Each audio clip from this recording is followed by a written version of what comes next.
প্রিয় কর্মচারী বন্ধুরা, আমি শ্যামল কুমার মিত্র, সভাপতি, confederation of state government employees.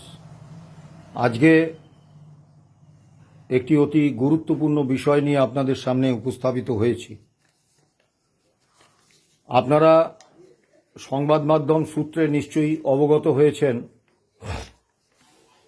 যে কিছু নেতা তারা গ্র্যান্ট ইন এড কর্মচারীদের অপেক্ষা করার পরামর্শ দিয়েছেন। আবার একটি সংগঠন গত 1 জুনে যে মুখ্যমন্ত্রীর সঙ্গে যে আমাদের 4টি সংগঠনের বৈঠক হয়, সেই বৈঠক সম্পর্কে এতটাই আশাবাদী ছিলেন যে তারা মহামান্য সুপ্রিম কোর্টে মামলা পিছনোর জন্য আবেদন করেছিলেন এবং মামলা পিছিয়ে 22শে জুলাই হয়েছে। আমি এই কারণে এই সংগঠনগুলোর কোনো সমালোচনা করব না, 3টি কারণে। 1 নম্বর, আমি গণতান্ত্রিক মূল্যবোধে বিশ্বাসী। সেই মূল্যবোধ আমাকে শেখায় যে গণতন্ত্রে ভিন্ন মতের মর্যাদাপূর্ণ সহাবস্থানের পরিস্থিতি থাকে। দ্বিতীয়, আমি আমার দীর্ঘ ট্রেড ইউনিয়ন অভিজ্ঞতা থেকে বুঝতে পারছি যে অদূর ভবিষ্যতে আমাদের ঐক্যবদ্ধভাবে কর্মচারীদের স্বার্থে আন্দোলনে নামতে হবে। এখন এই আন্দোলনে আমরা তো মঙ্গল গ্রহ, চাঁদ বা শনি থেকে আমাদের বা আমেরিকা, অস্ট্রেলিয়া থেকে আমাদের কর্মী আনবো না। যে কর্মীরা আছেন তারাই এই আন্দোলনে অংশগ্রহণ করবেন। কাজেই এইরকম একটা গুরুত্বপূর্ণ সময়ে বিভিন্ন সংগঠনের পারস্পরিক কাদা ছোঁড়াছুড়ি কর্মচারী ঐক্যের ক্ষেত্রে একটা বাধা তৈরি করবে এবং সেটা কিন্তু সামগ্রিকভাবে কর্মী স্বার্থের বিরুদ্ধে যাবে। তৃতীয় কারণটা হচ্ছে, এটা স্পষ্ট যে 2 নেতা এই 1 নম্বর মামলা পিছিয়ে দেওয়ার আবেদন করেছিলেন সুপ্রিম কোর্টে এবং 2 নম্বর আরও অপেক্ষা করার পরামর্শ দিচ্ছেন মুখ্যমন্ত্রীর সদিচ্ছার উপর ভরসা করে বা সরকারের সদিচ্ছার উপর ভরসা করে। তারা দুজনেই কিন্তু যখন বর্তমান মুখ্যমন্ত্রী বিরোধী দলনেতা ছিলেন তখন তার অত্যন্ত ঘনিষ্ঠ ছিলেন। কাজী বর্তমানেও সেই ঘনিষ্ঠতা আছে, এটা ধরে নিতেই হবে। এরকমটাও তো হতে পারে যে তারা হয়তো মাননীয় মুখ্যমন্ত্রীর সঙ্গে আলাদা কোনো বৈঠক করেছেন এবং সেই বৈঠকে মাননীয় মুখ্যমন্ত্রী হয়তো সুনির্দিষ্ট সময়ভিত্তিক প্রতিশ্রুতি দিয়েছেন, তার উপর ভরসা করেই তারা অপেক্ষা করতে বলছেন। কিন্তু আমরা কনফেডারেশন অফ স্টেট গভর্নমেন্ট এমপ্লয়িজের পক্ষ থেকে চিরকাল বলে এসেছি, সরকার মালিক আর কর্মচারীরা হচ্ছেন শ্রমিক। শ্রমিক মালিকের চিরন্তন দ্বন্দ্বের সম্পর্ক কিন্তু বর্তমান। ফলে সরকার কখনো কর্মচারীদের স্থায়ী বন্ধু বা স্থায়ী শত্রু হতে পারে না। সরকারের যে শাসক দলই থাকুন, কর্মী স্বার্থে সরকার ভূমিকা নিলে আমরা সেটাকে সমর্থন করব, আবার কর্মী স্বার্থের বিপরীতে ভূমিকা নিলে আমরা তার বিরোধিতা করব, আন্দোলন করব, প্রয়োজনে আইনি লড়াইয়ে যাব। এটা আমাদের স্পষ্ট অবস্থান। সেই অবস্থান এবং আমার অভিজ্ঞতা থেকে আমি যা বুঝেছি, খুব বেশি খুশি হওয়ার মতো কোনো বিষয় কিন্তু নেই। 1 জুনের বৈঠকে আমি সুনির্দিষ্টভাবে যে বিষয়গুলির উপর সবথেকে বেশি জোর দিয়েছিলাম সেটা হচ্ছে অধিকার প্রতিষ্ঠার বিষয়। প্রথম যেটা আমি বলেছিলাম যে 19/5/2026 মুখ্য সচিব যে আদেশনামায় কর্মচারীদের বাক রোধ করার বা বাক স্বাধীনতা কেড়ে নেওয়ার একটা নির্দেশ জারি করেছেন, সেটা প্রত্যাহার করার মাননীয় মুখ্যমন্ত্রী কিন্তু রাজি হননি। দ্বিতীয় যে বিষয়টা, যে তৃণমূল সরকারের আমলে পুলিশ কর্মী সহ 6টি দপ্তরের ইউনিয়ন করার অধিকার কেড়ে নেওয়া হয়েছিল এবং আমাদের দীর্ঘদিনের অর্জিত অধিকারগুলি সবই হরণ করে নেওয়া হয়েছিল, সেগুলো ফিরিয়ে দেওয়ার আবেদন করেছিলাম। সে প্রশ্নেও কিন্তু মুখ্যমন্ত্রী শুনেছেন কিন্তু কোনো মন্তব্য করেননি। এবং তারপরে আমরা দেখেছি পরপর কয়েকটি অর্ডার বেরিয়েছে, যে অর্ডারগুলো কিন্তু খুব ভালো লক্ষণ নয়। 1 নম্বর হচ্ছে সমস্ত সরকারি কর্মচারী মানে রাজ্য কর্মী, এমনকি চুক্তিভিত্তিক কর্মীদের বাড়িতেও স্মার্ট মিটার বসানো বাধ্যতামূলক করা। দ্বিতীয় যে বিষয়টা, যে যোগা বাধ্যতামূলক করা। এখন এ বিষয়ে আমরা আমাদের অবস্থান স্পষ্ট করেছি। রাজ্য কর্মীরা তাদের বাড়িতে স্মার্ট মিটার লাগাবেন না ডিজিটাল মিটার লাগাবেন, তারা যোগার মাধ্যমে শরীর ফিট রাখবেন না ব্যায়াম করবেন, না সাঁতার কাটবেন, না হাঁটবেন, এটা তাদের একান্ত ব্যক্তিগত পরিসরের বিষয়। একমাত্র পুলিশের মতো সশস্ত্র বাহিনী ছাড়া অন্য কোথাও এই ধরনের বিষয় চাপিয়ে দেওয়া যায় না। সরকার কিন্তু ব্যক্তি পরিসরে প্রবেশ করছেন। তৃতীয় যে বিষয়টা সম্প্রতি হয়েছে, যে শনি রবিবার স্কেলিটন স্টাফ নিয়ে কাজ হবে, এ সংক্রান্ত একটা অর্ডার বেরিয়েছে। এটারও আমরা বিরোধিতা করছি। এই কারণে করছি, জরুরি দপ্তরগুলোতে শনি রবিবার কাজ হওয়ার একটা প্রথা দীর্ঘদিন ধরেই চলে আসছে।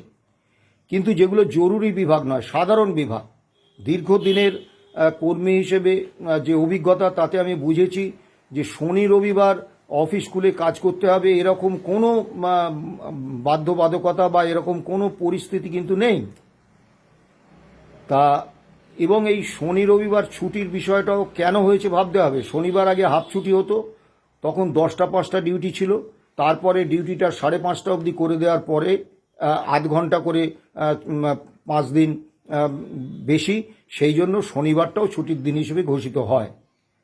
কাজেই একটা জিনিস মাথায় রাখতে হবে, এই স্কেলিটন স্টাফের কিন্তু কোনো সংজ্ঞা নেই। কাজেই যে আধিকারিক মনে করবেন যত বেশি সংখ্যায় সম্ভব তিনি কর্মচারীদের আনবেন, এই অভিজ্ঞতা আমাদের আছে। কাজেই এবং সমস্ত ব্লক স্তর থেকে পঞ্চায়েত স্তর থেকে শুরু করে নবান্ন পর্যন্ত সমস্ত সরকারি অফিস খোলা থাকবে, ফলে বিপুল বিদ্যুৎ খরচ এবং অন্যান্য আনুষঙ্গিক খরচ হবে, যা সরকারের অপ্রয়োজনীয় ব্যয়। এবং এইভাবে সরকার কিন্তু তার শনিবার বা রবিবার তার যে নিজস্ব একটা স্পেস ছিল সেইটা কিন্তু কেড়ে নিতে চাইছেন। এবারে আমি আসি মূল প্রসঙ্গে। ডিএ মামলার রায় 2026 সালের 5ই মে বেরিয়েছে। পূর্বতন সরকার এবং বর্তমান সরকার তা কার্যকর করেননি। পূর্বতন সরকার অর্থ দপ্তরে একটা পরিকল্পিত চক্রান্তে একটা ভুল হিসেব করে যে স্বল্প কিছু মানুষ পেয়েছেন তাদেরকেও 57% কম দিয়েছেন, 43% দিয়েছেন। আমরা মুখ্যমন্ত্রীকে এই ভুল সংশোধন করার অনুরোধ জানিয়েছিলাম, দাবি জানিয়েছিলাম, কিন্তু আজ পর্যন্ত অর্থ দপ্তর এই ভুল কিন্তু সংশোধন করেননি। অর্থাৎ আগামী দিনেও যারা এই রায় মেনে বকেয়া ডিএর টাকা পাবেন বা ডিয়ারনেস রিলিফ পাবেন, তারা কিন্তু এই 43%ই পাবেন, 57% নয়। এক্ষেত্রে আমার মনে হয়েছে পরিকল্পিত চক্রান্তমূলক ভুলটা যখন অর্থ দপ্তরের, অর্থ দপ্তর নিজেই কিন্তু এটা সংশোধন করে নিতে পারতেন, কিন্তু তারা করেননি। তার মানে দাঁড়াচ্ছে বর্তমান সরকারও অতীতের পূর্বতন সরকারের যে চক্রান্তমূলক ভুল, সেই ভুল হিসেবেই বকেয়া ডিএ বা ডিয়ারনেস রিলিফ দিতে চাইছেন। এর পরের যে বিষয়টা, সেটা হচ্ছে মাননীয় মুখ্যমন্ত্রী বাজেট পেশের ঠিক পরে একটা সাংবাদিক সম্মেলন করেছিলেন, আপনারা নিশ্চয়ই শুনেছেন। সেই সাংবাদিক সম্মেলনে তিনি কি বলেছিলেন? বলেছিলেন, আগের সরকার অনেকটাই দিয়ে গেছে, আমার সরকার আসার পরও কিছু দিয়েছি, আর সামান্য কিছু বাকি আছে, ওটুকু ফান্ড অ্যাভেলেবিলিটির উপর আমরা দিয়ে দেব। ডিএ মামলার রায় কার্যকর করার প্রসঙ্গে বলেছিলেন। খুব ঠান্ডা মাথায় ভেবে দেখুন তো, আগের সরকার কাদের দিয়ে গিয়েছিলেন? সরাসরি রাজ্য সরকারি কর্মচারী যারা, তাদের দিয়েছিলেন, তাও কেএমসি এলাকার ব্যাংক থেকে যে সমস্ত সরকারি কর্মচারী পেনশনাররা পেনশন নেন তাদের বাদ রেখে।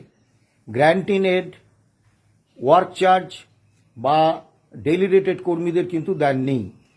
এবং যারা পেয়েছেন এ পর্যন্ত, তারা যারা পাবেন বা যাদের পাওয়া উচিত সেই সংখ্যার তুলনায় একটা ক্ষুদ্র ভগ্নাংশ।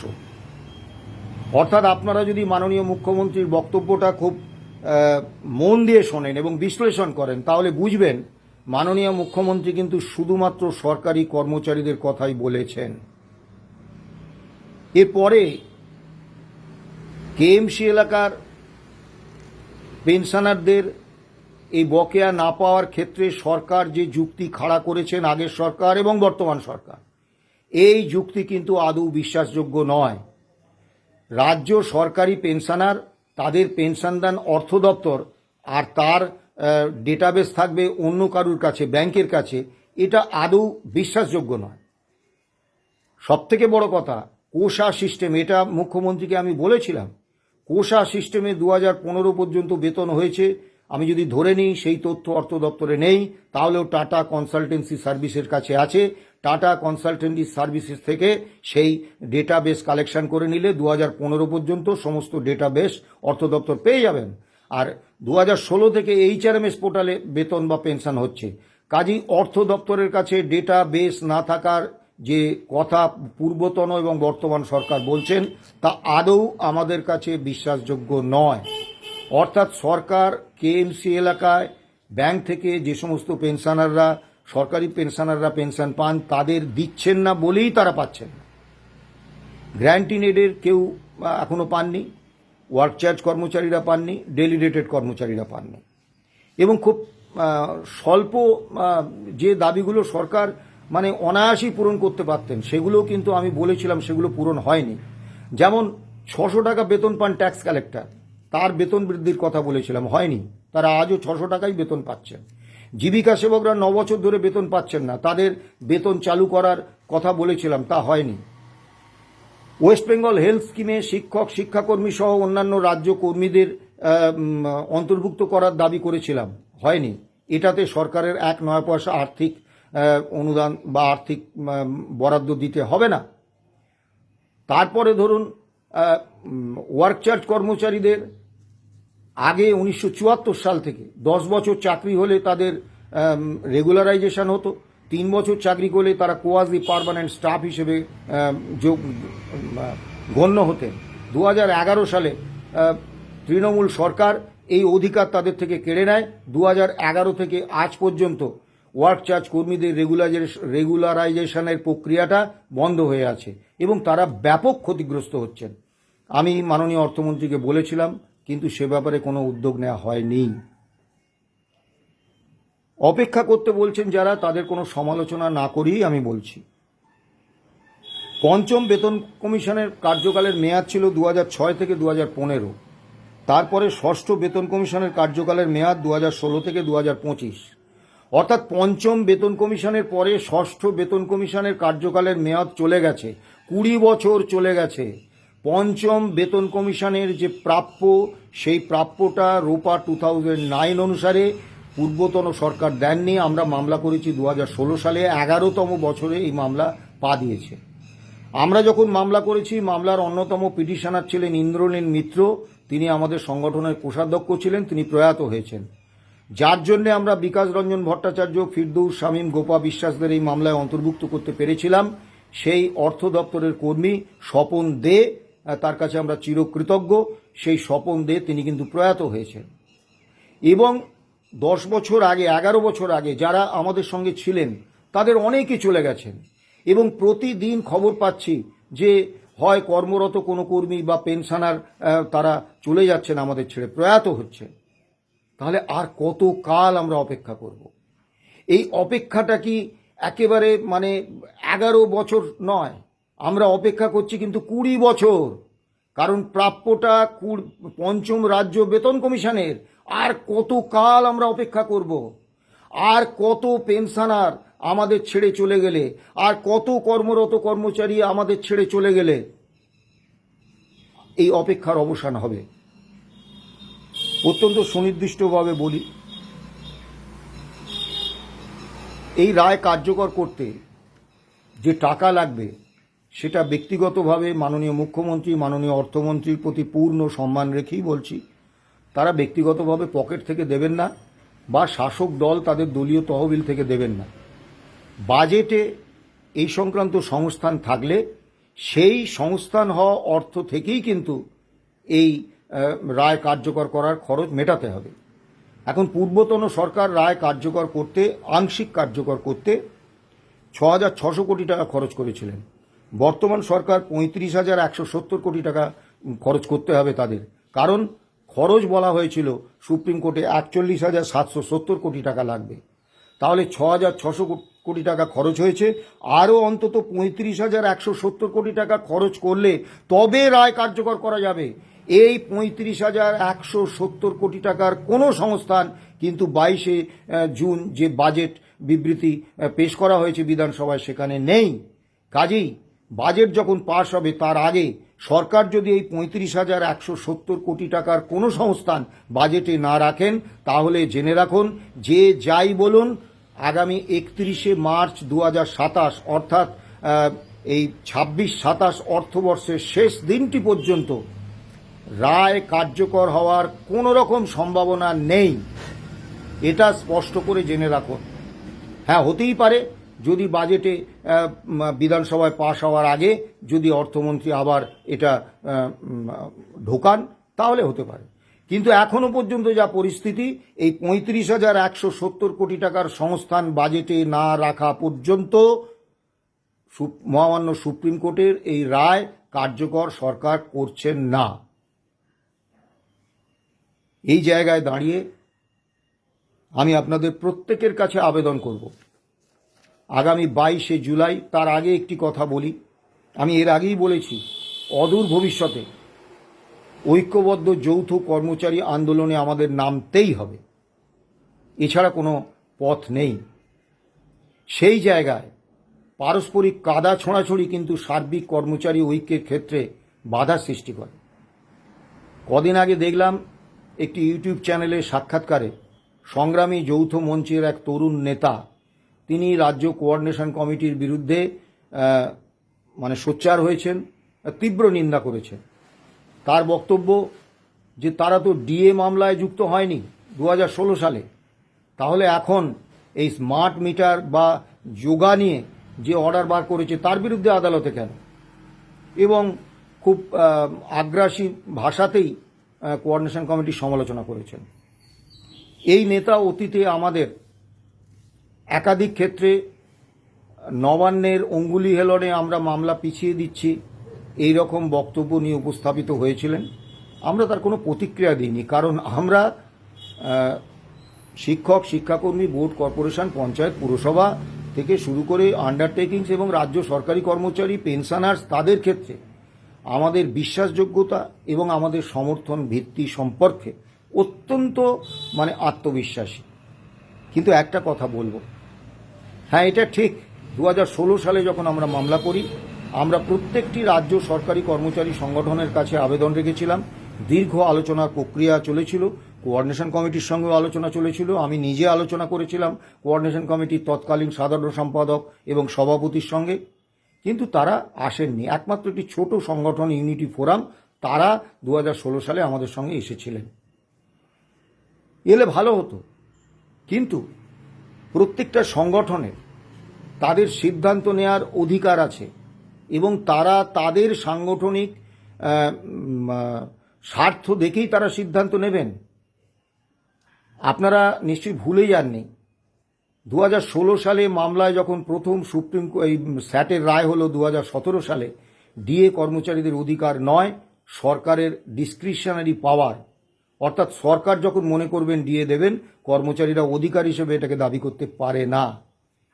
তারপরে 2018 সালের 31শে আগস্ট ওই ঐতিহাসিক রায় হওয়ার আগে পর্যন্ত এই দীর্ঘ সময় আমরা যে ব্যাপক কর্মীদের যে ব্যাপক ক্ষোভ তার সম্মুখীন হয়েছিলাম, এবং যেভাবে কর্মী সংগঠনগুলির নেতৃত্ব এবং দলমত সংগঠন নির্বিশেষে কর্মচারীরা যেভাবে আমাদের দোষারোপ করছিলেন যে যাও বছরে একটা ডিএ পাচ্ছিলাম আপনাদেরই হঠকারিতার জন্য, আপনাদেরই পাকামির জন্যে।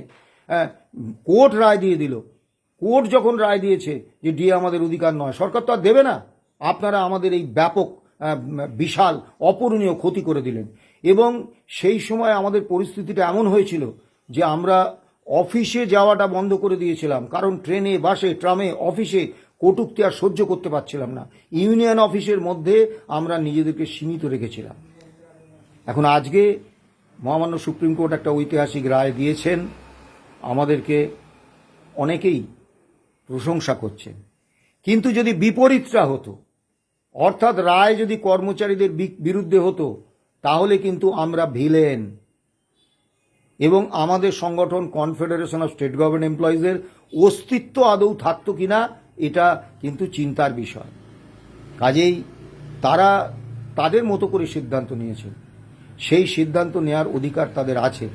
এবং যেহেতু তারা ডিএ মামলায় অংশগ্রহণ মামলাকারী হিসেবে আসেননি, তাই তারা অন্য বিষয়ে মামলা করতে পারবেন না, এরম তো কোনো মাথা ব্যথা নেই।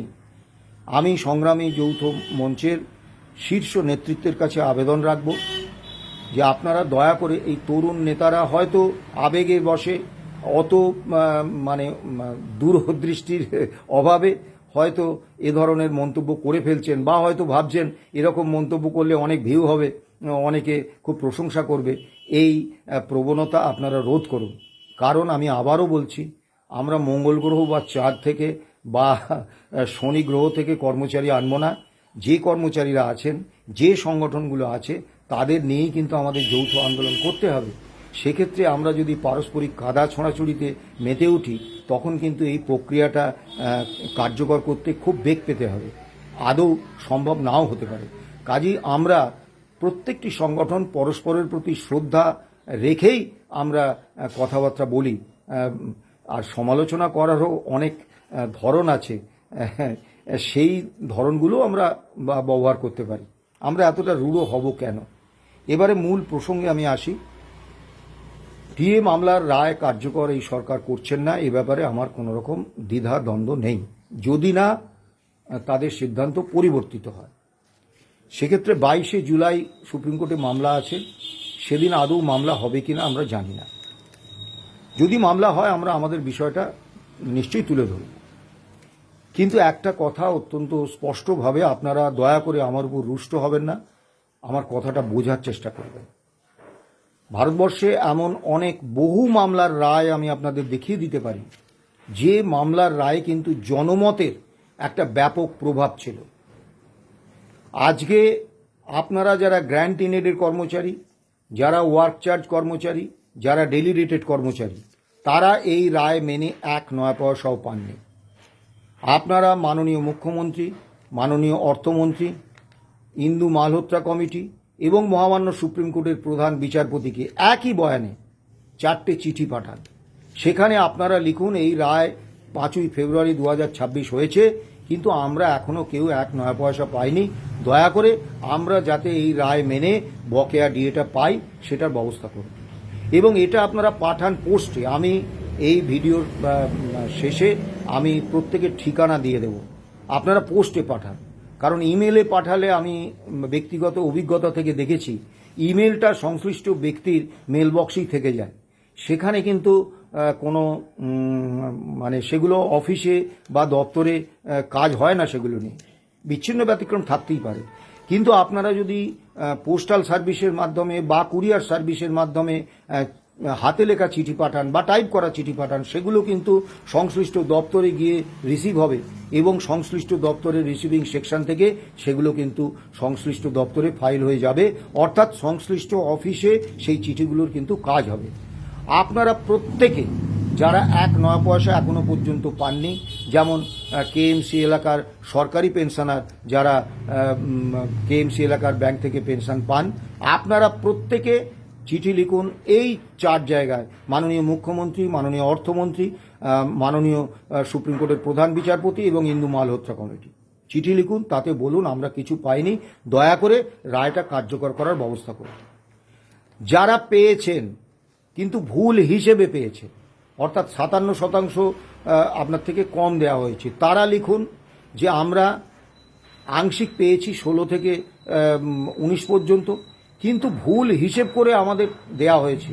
আমরা চাইছি 16 থেকে 19 আমাদের সঠিক হিসেব করে all India consumer price index মেনে আমাদের এই বকেয়া ডিএটা দেয়া হোক, এবং ভুল সংশোধন করে বাকি যে আমার প্রাপ্য হচ্ছে সেটা আমাকে দেয়া হোক, এবং 8 থেকে 19 আমাদের দেয়া হোক। আপনারা দয়া করে বিপুল সংখ্যায় কর্মচারী এবং যে সমস্ত পেনশনার এখনও সক্ষম আছেন শারীরিকভাবে যথেষ্ট, তারা চিঠি দিন। এই চিঠি দেয়াতে কোনো অপরাধ নেই, শুধু আপনি আপনার একটা সত্যি বক্তব্য, আপনার এই বঞ্চনার বক্তব্যটা আপনি পৌঁছিয়ে দেবেন। প্রত্যেকের প্রতি পূর্ণ সম্মান রেখেই চিঠি লিখবেন, কারুকে অভিযোগ করার কোনো প্রয়োজন নেই। লিখবেন, মাননীয় মুখ্যমন্ত্রী, পশ্চিমবঙ্গ সরকার, আপনি জানেন যে সুপ্রিম কোর্টে 5ই ফেব্রুয়ারি 2026 বকেয়া ডিএ রূপা 2009 অনুসারে মিটিয়ে দেওয়ার কথা ছিল। এপ্রিল 2008 থেকে 2019 পর্যন্ত আমরা কিছু পাইনি, আপনি ব্যবস্থা নিন। একই বয়ানে সুপ্রিম কোর্ট এবং দিন। এই চিঠিটা কিন্তু আপনাদের দিতেই হবে। 22শে জুলাই মামলার আগে যদি মাননীয় মুখ্যমন্ত্রী এবং মাননীয় অর্থমন্ত্রীর কাছে বিপুল পরিমাণে এই ধরনের চিঠি যায়, তারা কিন্তু একটু চাপে পড়বেন। এবং ইন্দু মালহোত্রার কমিটিতে এবং মহামান্য সুপ্রিম কোর্টের প্রধান বিচারপতির কাছে বিপুল সংখ্যায় চিঠি গেলে তারাও কিন্তু প্রবল চাপে পড়বেন। এবং সেক্ষেত্রে 22শে জুলাই মহামান্য সুপ্রিম কোর্টে যে শুনানি হবে, সেখানে কিন্তু কর্মীপক্ষ অনেকটা এগিয়ে থাকবে। আপনারা দয়া করে, শুধু হাহুতাশ না করে, শুধু আমাদের ফোন করে কবে পাবো এটা জিজ্ঞেস না করে আপনারা সক্রিয় হন। এবং এই কাজটা কিন্তু খুব কঠিন কাজ নয়, এটা কোনো শক্ত কাজ নয়। আপনাদের ভূমিকা নিতেই হবে ভাই। ভূমিকা যদি আপনারা না নেন, তাহলে আগামী দিনে কি হবে আমাদের পক্ষে বলা মুশকিল। কারণ মনে রাখবেন, এই মামলার অন্যতম যে রায় দিয়েছেন ঐতিহাসিক, তার অন্যতম বিচারপতি মাননীয় সঞ্জয় কারোল, তিনি কিন্তু আগস্টে রিটায়ার করছেন। তারপরে কিন্তু এই বেঞ্চ ভেঙে যাবে, নতুন বেঞ্চ আসবে। নতুন বেঞ্চের মনোভাব কি হবে তা আমরা কিন্তু এখনো জানি না। নতুন বেঞ্চে মামলা গেলে তখন জানতে পারবো। কাজে আপনাদের প্রত্যেকের কাছে আবেদন করছি, দল মত সংগঠন নির্বিশেষে কর্মরত সমস্ত কর্মচারী, সে গ্র্যান্টিনেড হোক, সে সরকারি কর্মচারী হোক, এবং অবসরপ্রাপ্ত সমস্ত পেনশনার যারা শারীরিকভাবে সক্ষম আছেন, তারা এই 4 জন ব্যক্তিত্বকে একটা করে চিঠি দিন, পোস্ট অফিসের মাধ্যমে অথবা কুরিয়ার সার্ভিসের মাধ্যমে। এবারে আসুন বর্তমান ডিএর প্রসঙ্গে। যারা অভিনন্দন জানিয়েছেন, অভিনন্দন জানাতেই পারেন, আমাদের কোনো আপত্তি নেই। কিন্তু আমাদের বক্তব্য একটাই, যদি এরকমটা হতো যে সরকার, যেটা আমি মাননীয় মুখ্যমন্ত্রীকে বলেছিলাম, যে যতদিন না all India consumer price index মেনে বছরে 2বার ডিএ দেয়ার যে নীতি রূপা 2009-এ পূর্বতন অর্থমন্ত্রী ডক্টর অসীম দাশগুপ্ত করে গিয়েছিলেন, সেই নীতি যতদিন পর্যন্ত না স্ট্যান্ডিং অর্ডার আকারে বেরোচ্ছে, কর্মচারীদের ডিএ বঞ্চনার কোনো অবসান হবে না। আমরা খুব খুশি হতাম যদি এই 42% ডিএকে বাইরে রেখে তারপর থেকে, অর্থাৎ এই সরকার যেদিন থেকে বাজেট পেশ করলেন, সেদিন থেকে অন্তত এই স্ট্যান্ডিং অর্ডারটা কার্যকর করতেন, প্রকাশ করতেন এবং কার্যকর করতেন। ডিএ কতটা পেলাম, কবে থেকে পেলাম, এটা খুব বড় কথা নয়। কত বেশি পরিমাণে পেলাম, এটাও বড় কথা নয়। বড় কথা হচ্ছে যে ডিএটা যতক্ষণ না একটা নীতি অনুসারে অধিকার হিসেবে আমরা পাচ্ছি, ততক্ষণ পর্যন্ত যত বেশি আমরা পাই, এটা কিন্তু আমাদের পক্ষে মঙ্গলজনক নয়। কারণ ডিএ দেওয়ার প্রক্রিয়াটা এই 42% ডিএ দিয়ে শেষ হয়ে যাবে না। তারপরে প্রতি জানুয়ারি এবং জুলাই মাসে কিন্তু ডিএর প্রসঙ্গ আসবে এবং আমরা বঞ্চিত হব। কাজেই স্ট্যান্ডিং অর্ডারটা এক্ষেত্রে খুব জরুরি। বকেয়া ডিএর কোয়ান্টাম কতটা সেটা নয়। আরেকটি বিষয় বলবো, 45 দিনের মধ্যে 7ম রাজ্য বেতন কমিশনের সুপারিশকৃত বেতন ভাতা এবং পেনশন আমরা পেয়ে যাব। এটা স্বয়ং মাননীয় কেন্দ্রীয় স্বরাষ্ট্রমন্ত্রী এবং বর্তমান মুখ্যমন্ত্রী এই প্রতিশ্রুতি আমাদের দিয়েছেন। 45 দিনের বদলে 45 দিনে এই বেতনক্রম পেনশন পেয়ে যাওয়ার বদলে আমাদের 7ম রাজ্য বেতন কমিশন উপহার দিয়েছেন, যার কোনো টার্মস অ্যান্ড কন্ডিশনস, তার সদস্য, তার চেয়ারম্যান, তার অফিস, তার কর্মী বাহিনী কিচ্ছু তৈরি হয়নি। অসংখ্য সংগঠন মেমোরেন্ডাম দেবেন। ফলে কোনোভাবেই যে যুদ্ধকালীন তৎপরতায় কাজ হলেও নভেম্বর 2026-এর মধ্যে এই পে কমিশন তার সুপারিশ দাখিল করতে পারবে না। আর যদি তা না পারে, তাহলে ডিসেম্বর 2026-এ কিন্তু রোপা তৈরি হবে না, সংশ্লিষ্ট রোপা তৈরি হবে না। আর রোপা তৈরি না হলে আমরা কিন্তু 2027-এর 1 জানুয়ারি থেকে বর্ধিত বেতন ভাতা পাবো না। বাস্তবটা বুঝুন। আমি আপনারা যারা যে রাজনৈতিক দল করুন, আমার তাতে কোনো মাথা ব্যথা নেই। এটা আপনাদের ব্যক্তি অধিকার, আমি ও প্রসঙ্গে ঢুকছি না। কিন্তু আবারও বলবো, পেশার স্বার্থে আপনারা রাজনীতির ঊর্ধ্বে উঠে ঐক্যবদ্ধ কর্মী পক্ষ হিসেবে অবস্থান নিন এবং ব্যক্তি কর্মচারী হিসেবে আপনাদের ভূমিকাটাও পালন করুন। অন্যথায় কিন্তু আমাদের অনেক দুর্দিন দেখার অপেক্ষায় থাকতে হবে। ভালো থাকবেন, সুস্থ থাকবেন। কর্মচারী ঐক্য জিন্দাবাদ। কর্মচারী, সরকারি কর্মচারী, শিক্ষক, শিক্ষাকর্মী, বোর্ড, কর্পোরেশন, পঞ্চায়েত, পুরসভার ঐক্যবদ্ধ লড়াই জিন্দাবাদ। নমস্কার।